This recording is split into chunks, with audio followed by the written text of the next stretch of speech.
دائما ابدا علی حبیبک خیر الخلق کلہم۔ محترم بزرگوں دوستو،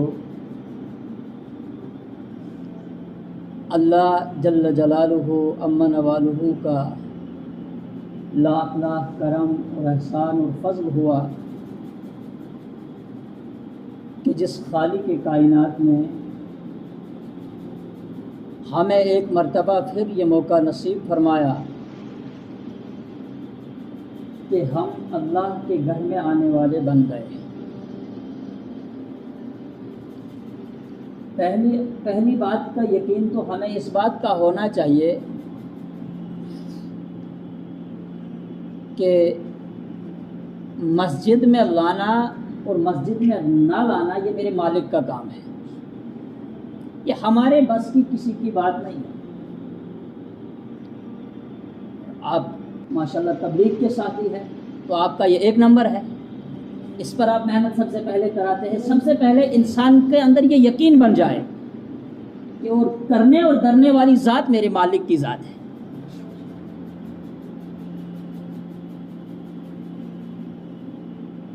اس لیے یہاں لانا یہ مالک کا کام ہے۔ اگر کسی کو نہیں آنے کی توفیق دی، وہ اس میں اپنا یہ نہ سمجھے کہ میں بہت بڑا بہادر ہوں، میں ادھر نہیں گیا۔ نہیں، اللہ نے تجھے دھتکار لیا، تجھے بلایا ہی نہیں۔ اللہ نے تجھے چاہا ہی نہیں کہ تو میرے گھر میں آ۔ اللہ کے گھر میں آ، کچھ وقت گزار، اللہ کی رحمت اپنے اوپر لے۔ نہیں، اللہ نے چاہا۔ اس لیے پہلی بات کا یقین ہمارے اندر یہ ہونا چاہیے کہ کرنے اور درنے والی ذات میرے اللہ کی ذات ہے۔ اللہ کے حکم کے علاوہ ایک پتہ بھی نہیں حرکت کر سکتا ہے۔ محرم الحرام کا مہینہ چل رہا ہے۔ عام طور پر اس مہینے کے اندر 10 محرم کو بیان کیا جاتا ہے کہ کربلا کا واقعہ ہوا ہے، کربلا کا ثانیہ ہوا ہے، یزید نے امام حسین علیہ الصلاۃ والتسلیم کو شہید کیا کربلا کے اندر۔ بہت اچھی بات ہے، محرم الحرام چل رہا ہے، 10 محرم گزر گیا۔ اسی 10 محرم کے دن جمعہ کا دن ہوگا، قیامت برپا ہوگی، سور پھونکا جائے گا۔ اسی محرم کے دن حضرت امام حسین علیہ الصلاۃ والتسلیم میدان کربلا کے اندر تو اپنا سر کٹوا کر چلے گئے، لیکن اس امت کو کیا سبق دے کر گئے؟ ماتم کرنے کا حکم دیا؟ نہیں دیا۔ جلوس کرنے کا حکم دیا؟ نہیں دیا، کبھی نہیں دیا۔ کہ سر جس وقت کٹایا گیا، ابھی تو ہمت تھی، ابھی تو لڑ رہے تھے، کب شبر کو ہمت ہوئی کہ وہ تلوار چلائے؟ کس مقام پر پہنچ کر ہمت ہوئی؟ کہا ظالمو رکو، 2 رکعت نماز تو پڑھنے دو۔ جب 2 رکعت نماز کی اجازت لی، جیسے ہی سجدے میں گیا اور امام حسین کو شہید کر دیا گیا۔ وہاں تو تلواریں چل رہی تھی، وہاں بھی نماز کو نہیں چھوڑا۔ امت آج 80% طبقہ ایسا ہے جو نماز کے قریب ہی نہیں جاتا ہے۔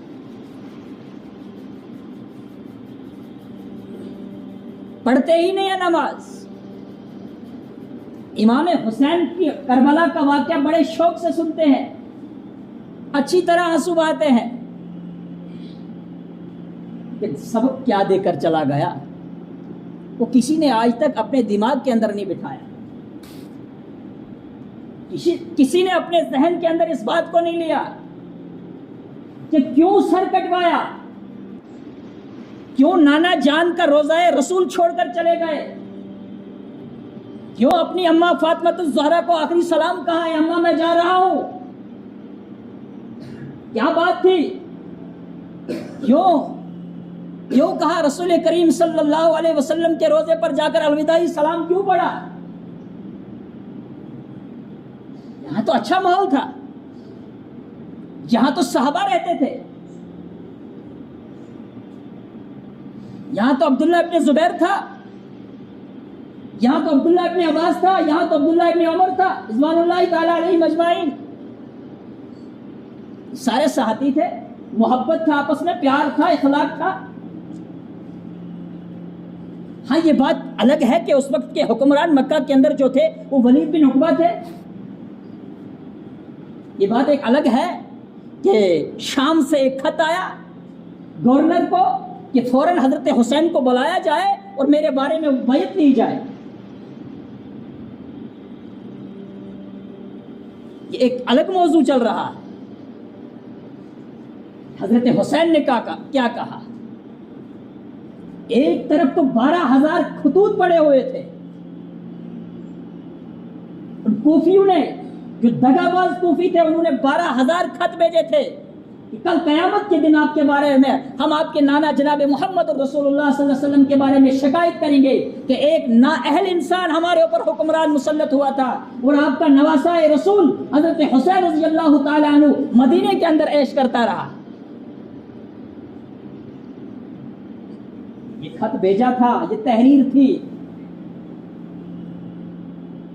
جو 72 لوگوں کا قافلہ نکلا تھا یہ کوئی جنگ کرنے کے لیے نہیں نکلا تھا، جنگ کے لیے بچوں کو ساتھ نہیں اٹھایا جاتا ہے، علی اصغر 4 ماہ کا تھا، اس کو کوئی نہیں جنگ کرنے کے لیے لے جاتا۔ رحمت اللہ علیہ زین العابدین 14 برس کے تھے، بیمار تھے، کیوں ساتھ لیا گیا؟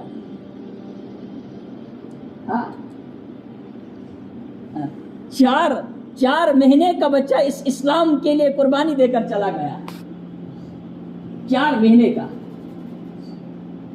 آج ہمارا یہ معاشرہ کہاں کی طرف جا رہا ہے؟ ہمارا معاشرہ، ہمارا ماحول، ہماری ماؤں اور بہنوں کا نظام کہاں کی طرف چلا جا رہا ہے؟ جہاں کی طرف ہمیں کوئی چلائے وہاں کی طرف ہم چل رہے ہیں، کوئی پیچھے سے ہانکنے والا آ جائے، وہ بات بت پرستی کی طرف چلانا چاہے تو وہاں بھی چل پڑتے ہیں، وہ کوئی اور نعرہ ہم سے کہلوانا چاہے تو وہ نعرہ دینے کے لیے بھی تیار ہے، لیکن ادھر سے محبت رسول، ادھر سے عشق رسول کا دعویٰ کرتے ہیں، ادھر سے لا الہ الا اللہ محمد رسول اللہ صلی اللہ علیہ وسلم کا کلمہ پڑھتے ہیں، ادھر سے یہ بھی گوارا کرتے ہیں کہ میری 10 سال کی بیٹی ہے، یہ 12 سال کی بیٹی ہے، یہ 9 سال کی بیٹی ہے، بیٹی تو اس اچھی طرح سے تیاری کر کے تیرا جشن دیکھنا چاہتا ہوں، یوم آزادی کے دن تیری تقریب دیکھنا چاہتا ہوں کہ تو کس طرح سے ڈانس کرتی ہے۔ افسوس، ہائے امت کے مسلمان، افسوس ہے آج ہمارے اوپر کہ ہم کہاں کی طرف جا رہے ہیں۔ حضرت حسین رضی اللہ تعالی عنہ جو ہی باہر نکلے نا تو خیمے سے آواز آئی، اردو کی آواز آئی، واپس مڑے، کیا ہوا؟ کہا بھائی جان آواز تو اس لیے دی ہے، یہ 4 مہینے کا بچہ ہے نا گود گئے، ان ظالموں سے سوال کرو، اس کو لے کر جاؤ کہ اگر ہم نے آپ کے ساتھ کوئی دغا بازی کی ہے، لیکن اس 4 مہینے کے بچے نے آپ کے ساتھ کیا کیا ہے؟ جیسے ہی میدان کربلا کے اندر سامنے گود میں امام حسین نے اٹھایا، سوال کیا اے لوگو، اگر میں نے آپ کے ساتھ تمہارا کچھ بگاڑا ہے، لیکن اس 4 مہینے کے بچے نے تمہارا کیا بگاڑا ہے؟ اس کو تو پانی کا ایک گھونٹ دے دو۔ فوراً تیر چلایا، حلق میں اتر گیا، وہ شہید ہو گیا۔ وہاں حضرت زینب بھی تھی، وہاں حضرت سکینہ بھی تھی۔ پھر کیا ہوا؟ ماتم تو نہیں ہوا، کوہرام تو نہیں ہوا؟ کہا نہیں، کہا تم فاطمۃ الزہرا رضی اللہ تعالی عنہ کی عزت کو برقرار رکھنا۔ اس فاطمۃ الزہرا رضی اللہ تعالی عنہ نے حضرت علی کو وصیت کی تھی، علی میرا جب جنازہ ہو جائے تو میرا جنازہ دن کو نہیں اٹھانا، میرا جنازہ رات کے پہر کو اٹھانا، تاکہ کسی غیر محرم کی نظر میرے جنازے پر نہ پڑے۔ لیکن ہم کہاں جا رہے ہیں؟ ہم کون سا جشن بنا رہے ہیں؟ ہمیں کیسا شکر کرنا تھا؟ ہمیں یہ آزادی کیسے بنانی تھی؟ ہاں، اس ملک کی تاریخ کو اگر پڑھا جائے، جتنا ہمارا خون اس ملک کی آزادی میں لگا ہے اتنا کسی اور کا نہیں لگا ہے، یہ تاریخ گواہ ہے۔ اگر تاریخ کے اوراق کو پڑھا جائے، اگر تاریخ کے اوراق کی روگردانی کی جائے، اگر اس کو پڑھا جائے تو سب سے زیادہ اس تاریخ کے اندر ہمارے نام درج ہوں گے۔ جتنا آزاد کرنے میں ہم نے اس ملک کو کردار ادا کیا، اتنا کسی اور نے نہیں کیا۔ یہ غلط فہمی اگر کسی کے ذہن میں ہوگی تو وہ نکال دے۔ اس کو ہم نے آزاد کیا، ہمارا خون ہے اس کی آزادی میں، اس مٹی میں ہمارا خون ہے۔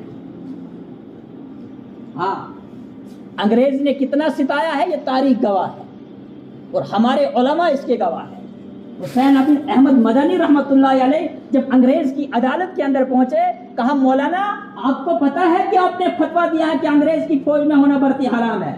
کہا پتا ہے اس کی موت کیا ہے؟ تو کہا پتا ہے اس فتوے کی سزا کیا ہے؟ کہا بتائیے کیا ہے اس فتوے کی سزا؟ کہا اس کی سزا ہے سزائے موت۔ مولانا حسین احمد مدنی رحمۃ اللہ علیہ نے اپنے بغل کے اندر ہاتھ ڈالا، اندر سے کپڑا نکالا، کہا جب دیوبند کی سرزمین سے چلا تھا تو کفن میں نے ساتھ ہی اٹھایا تھا، میں نے کل بھی وہی فتویٰ دیا تھا کہ انگریز کی فوج میں بھرتی ہونا حرام ہے، میں آج بھی اسی فتوے پہ قائم ہوں۔ کہا جب دیوبند کی سرزمین سے چلا تھا تو کفن ساتھ اٹھا کر لایا تھا۔ ہمیں کیا حکم دیا تھا؟ ہمیں تو اسلام کی اس ڈکشنری نے جو سبق دیا تھا، وہ ماتم کی جگہ صبر کرنے کا حکم دیا تھا اور جشن کی جگہ شکر کرنے کا حکم دیا تھا۔ بس دو ہی چیزیں ہمیں سکھائی تھی اور کچھ نہیں سکھایا۔ یہاں تو سجدہ شکر بجا لانا تھا، یہاں سجدہ شکر بجا لانا تھا کہ ہم آزاد ہو گئے۔ ٹھیک ہے، ہم ایسے نظام میں پھنس گئے کہ جس نظام کے تحت ہم چل رہے ہیں کچھ نہیں کر پا رہے ہیں۔ لیکن میرے محترم بزرگوں اور دوستوں، میں بڑی مؤدبانہ گزارش کرتا ہوں کہ کل قیامت کے دن رسول اکرم صلی اللہ علیہ وسلم ہم سے سوال ضرور کرے گا۔ سوال ہم سے ہوگا کہ میں آپ کو کون سا دین دے کر گیا تھا؟ کیا میں نے آپ کو پردے کے احکام نہیں سکھائے تھے؟ کیا میری فاطمہ الزہرا رضی اللہ تعالی عنہا کی زندگی کا مطالعہ آپ نے نہیں کیا تھا؟ ہاں، کیا قرآن کریم کا مطالعہ آپ نے نہیں کیا تھا؟ تو اس وقت پکڑ ہماری ہوگی، اس وقت ہمیں سب سے بڑا مجرم ٹھہرایا جائے گا۔ نوجوان کہاں کی طرف جا رہا ہے؟ یہ کہاں کس طرف جا رہا ہے؟ اس کی پہچان ہی ختم ہو گئی کہ یہ ایمان والا ہے یا غیر ایمان والا ہے۔ نہیں ہے پہچان۔ نوجوان بچے اور نوجوان بچی کی پہچان ہی نہیں آتی ہے کیا مسلمان ہے یا غیر مسلم ہے۔ اگر نوجوان بچے کو دیکھا جائے گا تو اس کے بازو کے اندر 4-5 کڑے پہنے ہوئے ہیں، حالانکہ وہ حرام ہے، حدیث کے اندر اس کو حرام قرار دیا گیا ہے۔ اگر اس کے بالوں کا سٹائل دیکھا جائے تو پوری طرح سے بال کاٹے ہیں، اور اگر اس کی داڑھی کو دیکھا جائے تو کلین شیو ہے، الحمدللہ۔ یہ رسول اکرم صلی اللہ علیہ وسلم کی سنت ہے، اس کو اپنے چہرے پر سجانا مشکل ہے۔ اس کے لیے حیا آتی ہے یہ رکھتے ہوئے کہ اگر داڑھی رکھ لی تو کوئی کہے گا بوڑھا ہو گیا، داڑھی کے اندر کوئی سفید بال آ گیا تو کوئی کہے گا بوڑھا ہو گیا۔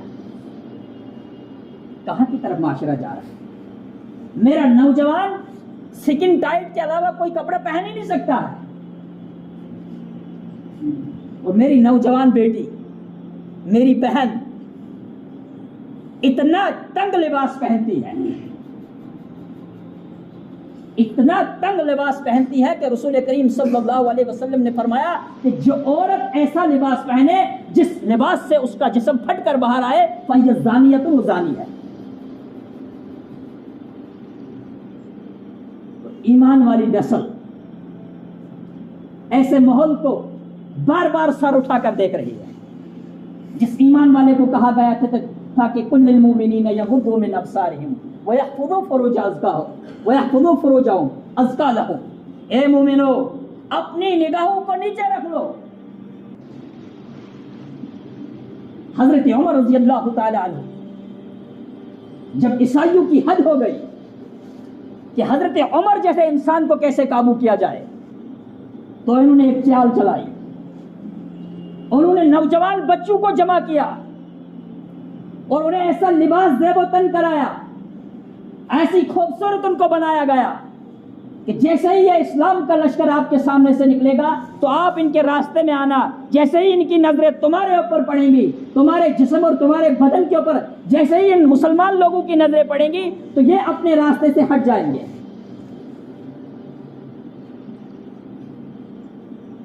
جیسے ہی وہ لشکر وہاں سے گزرا، اب عیسائیوں نے تو اپنی تیاری برقرار رکھی تھی، لیکن حضرت عمر رضی اللہ تعالیٰ عنہ کا جیسے ہی وہ قافلہ اور لشکر وہاں سے گزرا، ایک بھی ایمان والے نے ان عورتوں کی طرف نظر اٹھا کر نہیں دیکھا۔ اور بعد میں وہی عورتیں کہتی ہیں کہ اللہ کی قسم کر کے کہتی ہیں ہمیں یہ بھی نہیں پتا ہے کہ ان لوگوں کے اندر روح ہے یا نہیں۔ یہ تھا ایمان کا ماحول، یہ تھا ایمان کا معاشرہ۔ من تشبہ قوم فہو منہم، تم جس قوم کے ساتھ مشابہت اختیار کرو گے کان اسی میں اٹھائے جاؤ گے۔ اور مجھے خطرہ ہے، مجھے بڑی فکر ہے اس چیز کی کہ ہم کہیں ایمان سے ہاتھ نہ دھل جائے، ہم کل تک ان کے ساتھ ان کے جلوسوں میں جا کر پتہ نہیں کون کون سا نعرہ لگانا شروع کر دیں گے، جیسے مسلمانوں نے دیے۔ یہ ترنگا ریلی کے اندر یہ جو جھنڈا لہرایا گیا اس ملک کا، اس ملک کے اندر مسلمانوں نے ایسے ایسے نعرے دیے جن سے ایمان والا کا ایمان ختم ہو گیا۔ ان کو کلمہ دوبارہ پڑھنا ہے، لا الہ الا اللہ محمد رسول اللہ صلی اللہ علیہ وسلم۔ کیوں؟ نوجوان کو پتہ ہی نہیں ہے، اس کو جو پڑھایا جا رہا ہے وہ پڑھ رہا ہے، بیچارہ وہ پڑھتا جا رہا ہے۔ ہاں، اس کو وہ پتہ ہی نہیں ہے کہ اس کے پڑھنے سے، اس کے پڑھنے کا مطلب کیا ہے، اس کے پڑھنے سے میرا ایمان باقی رہتا ہے یا نہیں رہتا ہے۔ ایک مسلمان استاد، معاشرے کا استاد، ایمان کا نام نہیں ہے اس کے پاس، اپنے آپ کو ایمان والا کہتا ہے، ایماندار سمجھتا ہے، لیکن 12 سال کی بچی، 10 سال کی بچی کو تیار کرتا ہے، اس کے سر سے دوپٹہ اتارتا ہے، اس کو ایسا لباس پہناتا ہے کہ بچی اٹھ ڈانس کر۔ کل میرا وہاں فرسٹ آنا چاہیے نمبر کہ اس سکول کی بچی نے یہ پوزیشن لی۔ خدا کی قسم کر کے کہتا ہوں، اگر آج دنیا کی عدالتوں میں تم فرسٹ آنے کے لیے اتنی ذلت اپنے اوپر لو گے تو کل محمد الرسول اللہ صلی اللہ علیہ وسلم کی عدالت کے اندر تم ذلیل و خوار ہو کر رہ جاؤ گے۔ تمہیں محمد الرسول اللہ صلی اللہ علیہ وسلم کل آواز دے کر کہے گا، اے میرے امتی، میں نے تو امت کو پردہ کرنے کا سکھایا تھا۔ میری عائشہ صدیقہ رضی اللہ تعالیٰ عنہ قرآن پڑھتی تھی، میرے حجرے سے سوراخ تھا باہر، میں نے اس سوراخ کو بند کر دیا تھا۔ میں نے حضرت عائشہ کو کہا تھا رضی اللہ تعالیٰ عنہ کو، میں نے کہا تھا اے عائشہ، میں یہ بھی نہیں گوارا کرتا ہوں کہ تیرا قرآن پڑھنا کوئی غیر مسلم کی کسی مسلمان، کسی ایمان والے کی کان کے اندر آپ کے قرآن پڑھنے کی آواز پڑ جائے۔ اور آج ہماری ماؤں، بہنوں اور میری بیٹیوں کی آوازیں کہاں کہاں تک جاتی ہے۔ ہم کس چیز کے مسلمان ہیں؟ ہم امن و سکون ڈھونڈتے ہیں۔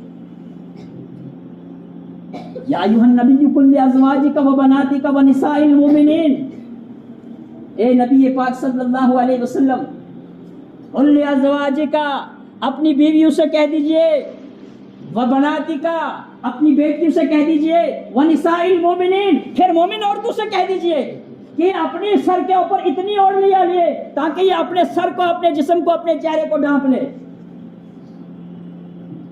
قربان جاؤں حضرت عمر رضی اللہ تعالیٰ عنہ پر۔ اللہ تبارک تعالیٰ فرش پہ جو رائے حضرت عمر رکھتے تھے، عرش پہ میرا اللہ اس کو قبول کرتا ہے۔ پردے کا احکام حضرت عمر رضی اللہ تعالیٰ عنہ کے رائے میں آیا۔ اس مسلمان کو کیا حکم ملا تھا، وہ یہ کیا کرنے جا رہا ہے؟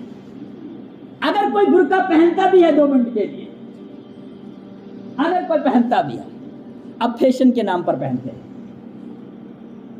اب فیشن بنایا گیا ہے، اب ڈیزائن دار، اس کو برقع نہیں کہا جاتا، اس کو امام غزالی رحمۃ اللہ علیہ کہتے ہیں کہ ڈیزائن والا برقع پہننا حرام ہے۔ کیسا برقع پہن رہے ہیں؟ معاشرے کہاں کی طرف جا رہا ہے؟ لہذا اس معاشرے کی فکر کرے، نوجوان نسلوں کی فکر کرے، نوجوان بچیوں کی نسل کی فکر کرے کہ یہ کہاں کی طرف جا رہے ہیں۔ اگر یہ بچیاں ایسے ہی ڈانس کرتی رہی، ایسے ہی ناچتے رہی تو کل قیامت کے دن سب سے پہلے ہم سے سوال ہوگا اس کے بارے میں۔ ہاں، یہ میدان کربلا کی طرف تمہیں لے جائے گا یہ واقعہ. میدان کربلا کے اندر جب حضرت امام حسین رضی اللہ تعالیٰ عنہ کی شہادت ہوئی, کیا پھر حضرت زینب رضی اللہ تعالیٰ عنہا نے وہاں ماتم منایا؟ کیا انہوں نے جلوس نکالا؟ کیا انہوں نے اپنے سر سے پردہ اٹھا لیا؟ نہیں, قطعاً ایسا نہیں ہوتا. حضرت زینب رضی اللہ تعالیٰ عنہا کل اس امت کی بیٹی سے سوال کرے گی, اے بیٹی, اے میری بہن, میرا تو بھائی بھی وہاں شہید ہوا تھا, میرا تو بیٹا بھی وہاں شہید ہوا تھا, میرا تو پورا خاندان ہی وہاں شہید ہوا تھا, اہل بیت کے 21 افراد تھے, سارے کے سارے وہاں شہید ہوئے تھے, میں نے تو وہاں سے سر سے چادر کو اٹھنے نہیں دیا تھا, آپ نے ڈانس کرتے کرتے سر سے چادر کو اٹھا لیا. ہاں, کہاں کی طرف جا رہے ہیں؟ جو باپ, استغفر اللہ العظیم, جو باپ اتنا بے غیرت ہو کہ وہ اپنے بچی کو نچانے میں اپنا فخر معلوم کر رہا ہو, اس کا ایمان کا تو جنازہ نکل گیا ہے. پھر کس چیز کا کلمہ پڑھ رہا لا الہ الا اللہ محمد رسول اللہ؟ نہیں, لا یغار مومن, مومن بے غیرت ہو ہی نہیں سکتا ہے. مومن تو غیرت مند ہوتا ہے. مومن اس کو کہا جائے جس کے اندر کوٹ کوٹ کے غیرت بھری ہوئی ہو. لہذا اگر کسی سے غلطی ہو بھی گئی ہے توبہ کر لیجئے, اور توبہ ایسے کر لیجئے کہ آئندہ ایسا ہم آئندہ ایسا نہ کریں. کیوں؟ ہم امتی ہے جناب محمد رسول اللہ صلی اللہ علیہ وسلم کے. کس رسول کے؟ جن کے بارے میں قرآن کہتا ہے لقد جاءکم رسول من انفسکم عزیز علیہ ما عنتم حریص علیکم بالمؤمنین. یہ حریص نبی ہے, لالچی. کس بارے میں لالچی کہا گیا ہے میرے تیرے نبی کو؟ اس لیے لالچی گیا, لالچ اس لیے میرے اور تمہارے نبی کو بڑھ گئی کہ ایک ایک ابن آدم جہنم سے بچ کر جنت کی طرف جانے والا بن جائے. تو ہماری محنت بھی یہی ہونی چاہیے کہ ایک ایک انسان جہنم سے بچ کر جنت کی طرف آنے والا بن جائے. جو سبق آج ہم اپنی نوجوان نسل کو دیں گے وہی آنے والے کل میں ہماری ضرورت بن جائے گا.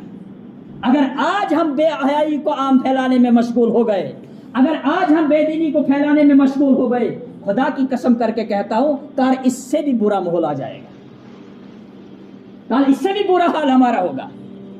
اور پھر ہم روتے ہیں, پھر غلاف کعبہ کو پکڑ پکڑ کر ہم دعائیں کرتے ہیں, پھر خانہ کعبہ میں جا کر ہم دعا کرتے ہیں, پھر کہتے ہیں اب کعبہ میں بھی ہماری دعا قبول نہیں ہوئی, اب مقام ابراہیم پہ بھی ہم نے نماز پڑھی تھی وہاں بھی قبول نہیں ہوئی. کہاں سے قبول ہوگی؟ ارے پہلے تو اندر سے وہ ایمان کا جذبہ تو بنا, ویسا ایمان تو اندر سے بنا جیسا ایمان ان لوگوں کا تھا جو ہاتھ اٹھاتے تو فوراً اللہ کی مدد آ جاتی تھی. ویسا ایمان تو بنا. تو ادھر سے بچوں کو نچاتا رہے گا, ادھر بچوں کو بے دینی سکھاتا رہے گا, سود بھی کھاتا رہے گا, شراب بھی پیتا رہے گا, چوری بھی کرتا رہے گا, زنا بھی کرتا رہے گا, نماز بھی پڑھتا رہے گا, تو پھر اپنے آپ کو مسلمان تصور کر رہا ہے. نہیں, ان الصلاۃ تنہی عن الفحشاء والمنکر, بے شک نماز برائیوں سے روکتی ہے. اگر تجھے نماز تیری برائیوں سے نہیں روکتی ہے تو تیری نماز ہی قبول نہیں ہے. کس لیے نماز پڑھ رہا ہے, کس لیے سجدہ دے رہا ہے؟ اپنے ایمان کو دیکھنا. اگر تیری نماز تجھے تیری برائیوں سے نہیں روک رہی ہے, اگر تیرا سجدہ دینا تجھے رشوت سے نہیں روک رہا ہے, اگر تیرا نماز پڑھنا تجھے چوری سے نہیں روک رہا ہے, شراب پینے سے نہیں روک رہا ہے, چوری کرنے سے نہیں روک رہا ہے, بے دینی کرنے سے نہیں روک رہا ہے, تو پھر نماز پڑھنے کا فائدہ کیا ہے؟ جب قرآن کہتا ہے کہ ان الصلاۃ تنہی عن الفحشاء والمنکر, بے شک نماز روکتی ہے برائیوں سے, بے حیائی کاموں سے. اگر تجھے نماز ان چیزوں سے نہیں روکتی ہے تو پھر سمجھ لے کہ میری نماز کا جنازہ ہو چکا ہے. پھر اپنے ایمان کو بنا, اپنے ایمان کی فکر کر. ہاں, ہر گھر کے اندر پوچھ ہوگی, ہر باپ کو اپنے بچوں کے بارے میں پوچھ ہوگی. یا ایھا الذین آمنوا قوا انفسکم واہلیکم نارا وقودھا الناس والحجارہ, اے ایمان والو بچاؤ اپنے آپ کو, اپنے اہل عیال کو جہنم کے انگاروں سے بچاؤ, جہنم کے انگاروں سے بچاؤ اپنے اہل عیال کو. اس کے بارے میں کل قیامت کے دن تمہیں پوچھ ہوگی, اللہ کی عدالت میں کھڑا کر کے تمہیں پوچھ جائے گا, تمہیں میں نے اولاد دی تھی, تمہیں میں نے بچے دیے تھے, تمہیں میں نے بچیاں دی تھی, تم نے ان کی تربیت کیسی دی, اپنے بچے کو کیا طریقہ سکھایا, اپنی بچوں کو کیا طریقہ سکھایا. اس کے بارے میں کل قیامت کے دن ہم سے حساب و کتاب. فاطمہ الزہرا رضی اللہ تعالیٰ عنہ نے سوال کیا، یا رسول اللہ صلی اللہ علیہ وسلم 3 دن ہو گئے کچھ بھی نہیں کھایا ہے۔ رسول اکرم صلی اللہ علیہ وسلم اٹھے، اپنے پیٹ مبارک سے پردہ اٹھایا، پتھر باندھے ہوئے تھے، کہا اے فاطمہ آپ کو تو 3 دن ہوئے آپ نے کچھ نہیں کھایا، لیکن تیرا ابا کئی دنوں سے بھوکا ہے، کچھ بھی نہیں کھایا ہے۔ ہاں اگر دنیا چاہتی ہے قل متاع الدنیا قلیل، تو پھر مصلی اٹھا، اس مصلی کے نیچے دیکھ اگر خزانہ پڑا ہوا، اگر دنیا چاہتی ہے تو پھر اس دنیا ہی کو لے لے، لیکن آخرت میں تیرا کچھ حصہ نہیں ہوگا۔ حضرت فاطمہ الزہرا رضی اللہ تعالی عنہ نے اس خزانے کی طرف تھوک دیا، کہا اے ابا جان جس چیز سے میری آخرت بگڑتی ہو اس چیز کی طرف میں دیکھنا بھی گوارا نہیں کرتی۔ دنیا تو کچھ عرصے کے لیے ہمیں چاہیے، یہ عارضی ہے۔ میرے محترم بزرگوں، دوستو، نوجوان کو بھی موت آتی ہے، بوڑھے کو بھی تو آنی ہی آنی ہے، وہ اپنے سٹیج پہ پہنچ گیا ہے، بچوں کو بھی آ جاتی ہے۔ دنیا ہماری اس وقت ہم سے چھین لی جائے گی جس وقت ملک الموت آ جائے گا۔ اب میں اس وقت جوان ہوں، مانو میں نے تو بہت سارے ارادے بنا رکھے ہیں، بہت ساری میرے دل کے اندر تمنائیں ہیں، لیکن کیا پتہ کب اللہ کا حکم آ جائے، میری روزی پوری ہو جائے، میرا پانی کا گھونٹ پورا ہو جائے اور میں اس روئے زمین کے نیچے چلا جاؤں، پھر زندگی ختم، اس کے بعد زندگی کا کوئی سلسلہ نہیں رہے گا۔ اس لیے موت کی تیاری کرو، ہر وقت موت کی تیاری میں رہیں، اپنے آپ کو تیار رکھیں۔ اللہ تعالی ہمیں زیادہ سننے سے زیادہ عمل کرنے کی توفیق عطا فرمائے۔ وآخر دعوانا الحمدللہ رب العالمین۔